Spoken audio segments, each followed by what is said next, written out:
kerja kelompok, tugas besar, sistem basis data, UMKM, toko penjahit. Kami yang beranggotakan 5 orang, saya Yusuf Rahmat 2024 31500 328. Saya Isal Satu NPM 2024 31500 330. Saya Intan Permatasari NPM 2024 31500 332. Saya Sabila Prihartanti NPM 2024 31500 329. Saya Regan dengan NPM 2024 31500 327. Assalamualaikum warahmatullahi wabarakatuh. Saya Intan Permatasari dengan NPM 2024 31500 332 dari kelompok 2 ingin mempresentasikan rancangan sistem basis data serta digitalisasi pencatatan pesanan dan transaksi pada UMKM toko jahit. Selanjutnya ada latar belakang. Pada usaha penjahit perorangan, pemilik usaha seringkali kewalahan karena harus menangani segalanya sendirian, mulai dari mengukur badan pelanggan, menjahit, hingga mengelola keuangan. Pencatatan manual di buku sering terabaikan saat pekerjaan sedang menumpuk. Akibatnya, pemilik sering lupa detail pesanan atau status pembayaran pelanggan. Sistem ini dirancang untuk menjadi asisten digital yang membantu pemilik mengorganisir data tanpa menambah beban kerja administrasi yang rumit. Di slide selanjutnya ada masalah utama. Yang pertama, multitasking yang menghambat. Pemilik sulit mengingat detail teknis seperti ukuran atau jenis permak saat harus melayani banyak pelanggan sekaligus tanpa catatan digital yang rapi. Yang kedua, transparansi keuangan personal versus usaha. Karena dikelola sendiri, uang masuk seringkali tercampur. Tanpa sistem, pemilik sulit memantau berapa pendapatan bersih dari jasa jahit dibanding jasa permak. Yang ketiga, pelacakan pembayaran digital. Kesulitan memverifikasi pembayaran kris yang masuk ke handphone pribadi dengan catatan pesanan yang ada di buku fisik. Yang terakhir, yang keempat, ada risiko data hilang. Buku catatan fisik beresiko terkena tumpahan air, robek, atau terselip di antara tumpukan kain.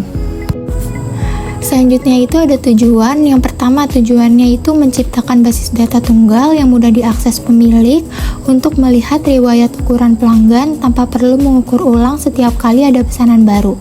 Yang kedua, menyediakan fitur pemisahan detail layanan seperti jahit baru atau permak agar pemilik bisa fokus pada instruksi kerja yang berbeda. Yang ketiga, membantu pemilik dalam pembukuan sederhana khususnya untuk merekam transaksi non-tunai atau kris. Yang keempat, yang terakhir, memberikan gambaran beban kerja melalui daftar antrean pesanan yang belum diselesaikan. Selanjutnya, analisis sistem. Yang pertama ada input data profil pengguna, ukuran tubuh, detail permak, dan data transaksi. Yang kedua, proses. Pengkategorian pesanan berdasarkan deadline, perubahan status pengerjaan oleh pemilik, penghitungan total pendapatan harian. Yang ketiga ada output, nota digital, laporan keuangan sederhana, dan dashboard daftar kerja hari ini. Yang keempat, pengguna sistem, pemilik atau penjahit. Sebagai pengguna tunggal yang menginput data saat menerima pesanan, melihat instruksi saat menjahit, dan memverifikasi pembayaran saat pakaian diambil oleh pelanggan. Selanjutnya, skenario penggunaan. Yang pertama, penerimaan pesanan. Seorang pelanggan lama datang membawa kain. Pemilik membuka sistem, mencari nama pelanggan, dan data ukuran lama langsung muncul. Tidak perlu ukur ulang jika badan tidak berubah. Yang kedua, input layanan. Pemilik menginput pesanan jahit baru yaitu gamis dan menambah catatan model di tabel detail underscore jahit. Yang ketiga, pembayaran awal. Pelanggan membayar DP via kris. Pemilik mengecek notifikasi di HP, lalu di sistem ia mencatat pembayaran tersebut sebagai DP kris. Yang keempat, proses produksi. Di malam hari, pemilik membuka sistem untuk melihat daftar apa yang harus dikerjakan besok. Ia melihat detail ukuran dan model langsung dari tablet atau laptop di meja jahitnya tanpa mencari-cari buku nota. Yang kelima, pembaruan status. Setelah jahitan selesai, pemilik mengubah status pesanan menjadi selesai. Yang keenam, pelunasan dan pengambilan.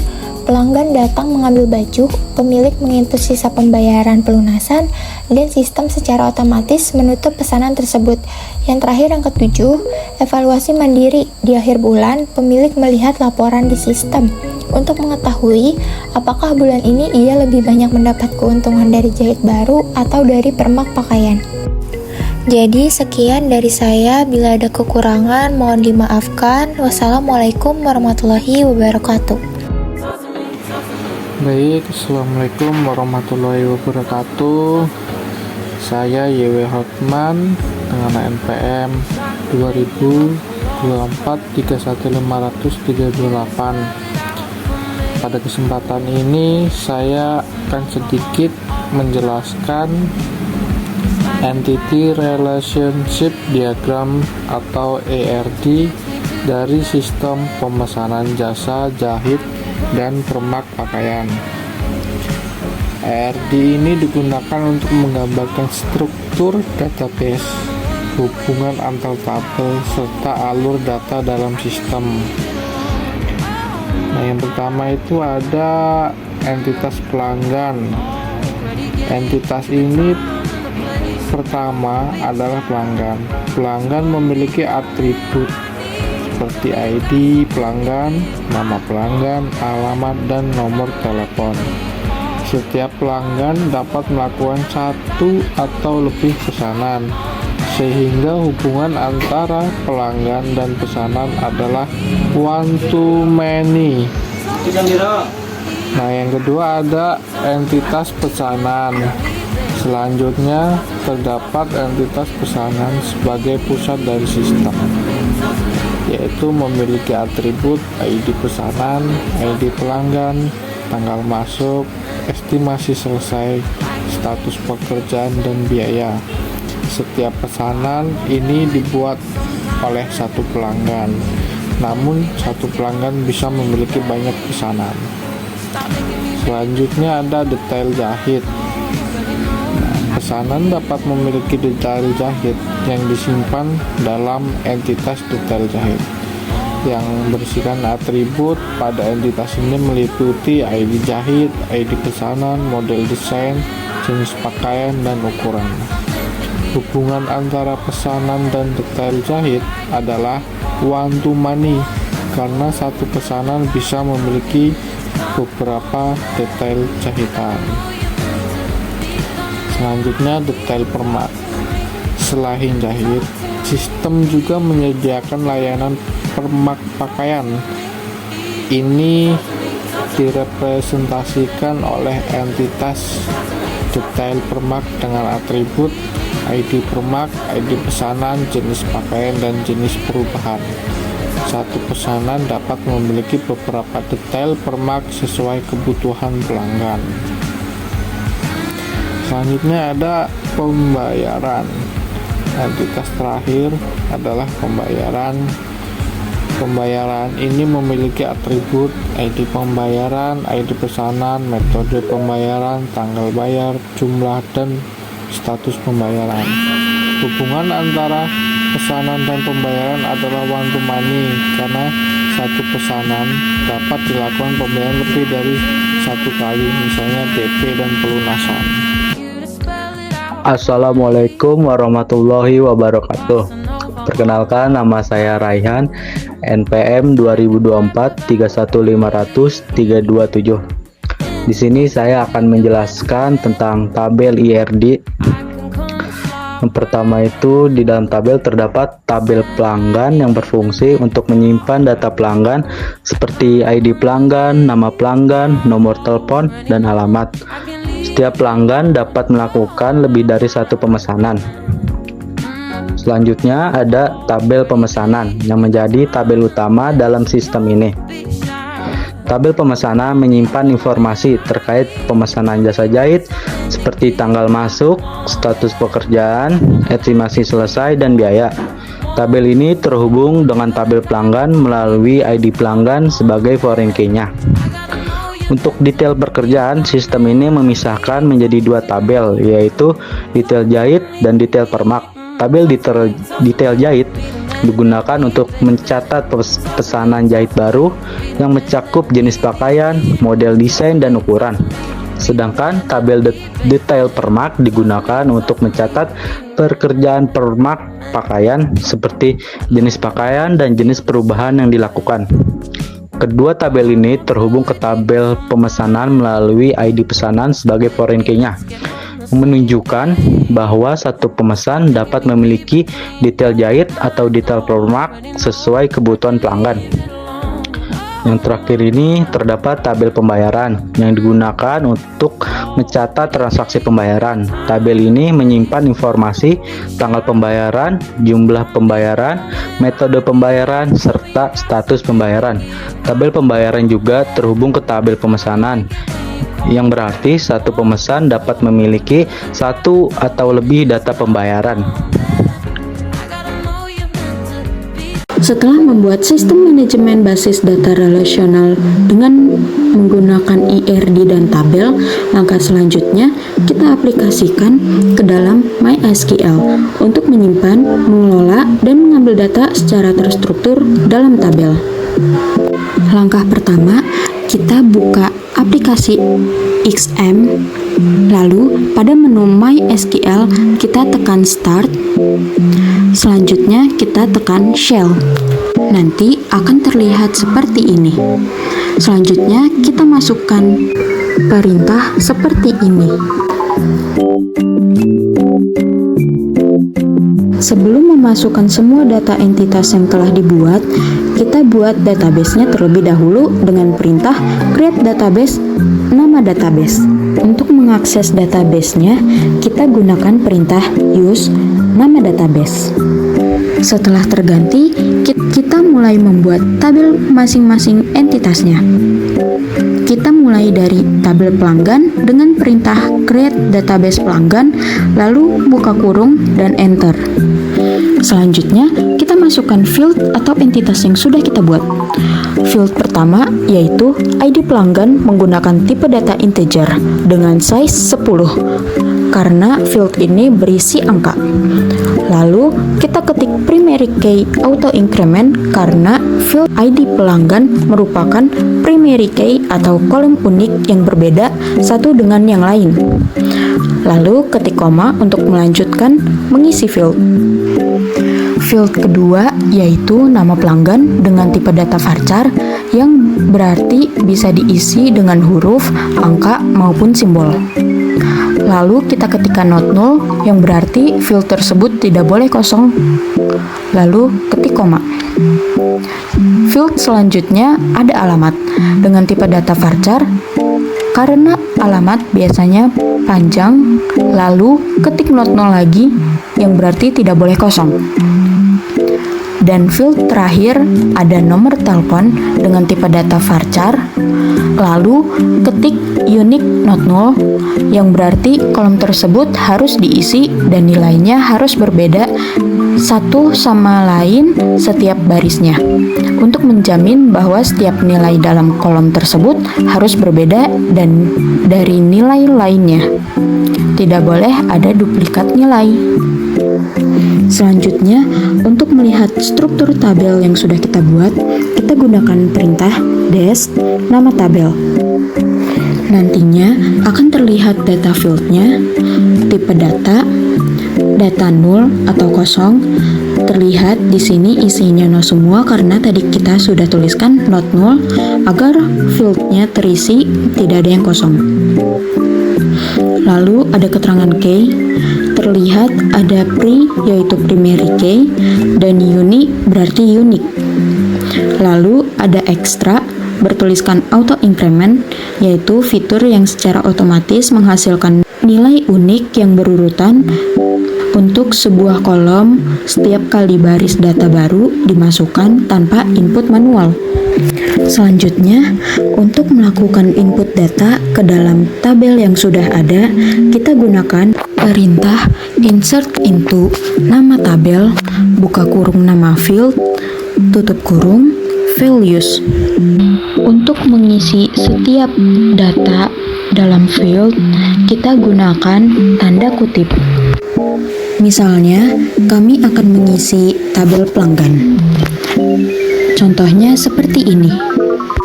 Selanjutnya, untuk menampilkan data di tabel, kita gunakan perintah select. Untuk menampilkan data secara keseluruhan, kita gunakan perintah select bintang from nama tabel.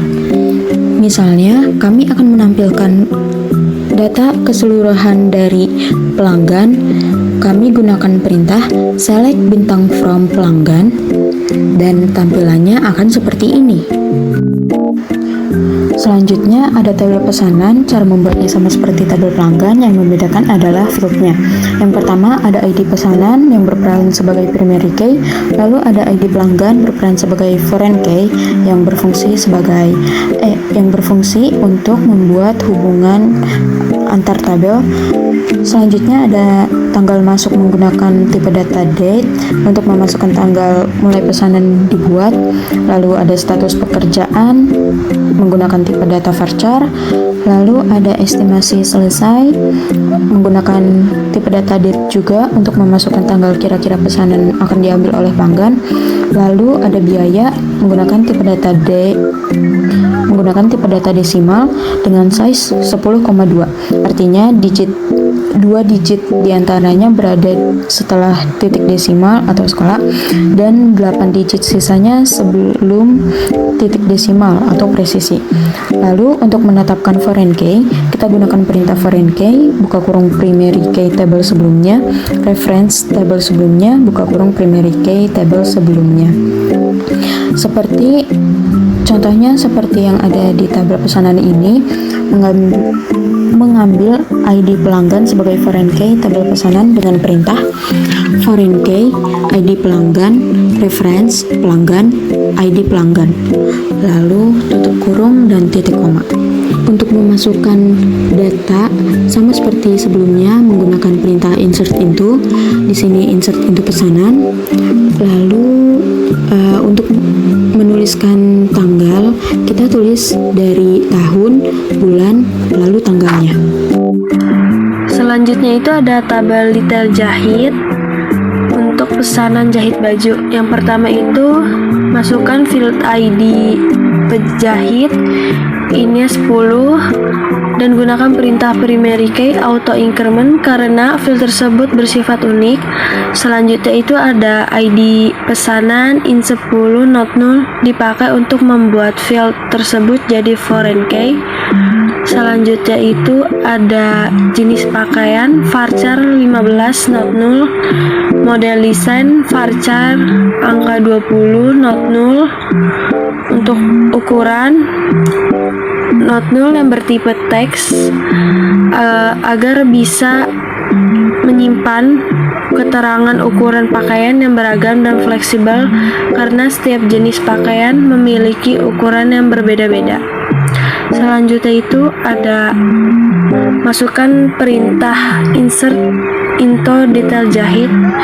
Itu ada ID jahit, ID pesanan, jenis pakaian, model desain, ukuran yang bersifat values. Berikut contoh memasukkan data. Selanjutnya itu masukkan perintah select bintang from detail jahit untuk melihat seluruh informasi detail jahit yang tersimpan dalam tabel detail jahit. Untuk selanjutnya itu ada tabel detail per mark untuk pesanan jahit baju. Yang pertama itu ada ID per mark in 10. Gunakan pemerintah primary key auto increment karena field tersebut bersifat unik. Selanjutnya itu ada ID pesanan in 10 not null dipakai untuk membuat field tersebut jadi foreign key.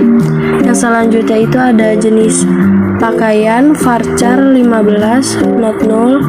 Selanjutnya itu ada jenis perubahan not null, tipenya itu dia teks yang digunakan untuk menyimpan keterangan perubahan atau permak pakaian secara deskriptif dan fleksibel seperti pemotongan lengan atau pinggang, sehingga tabel ini mampu menampung berbagai jenis perubahan yang berbeda untuk setiap pesanan secara terstruktur.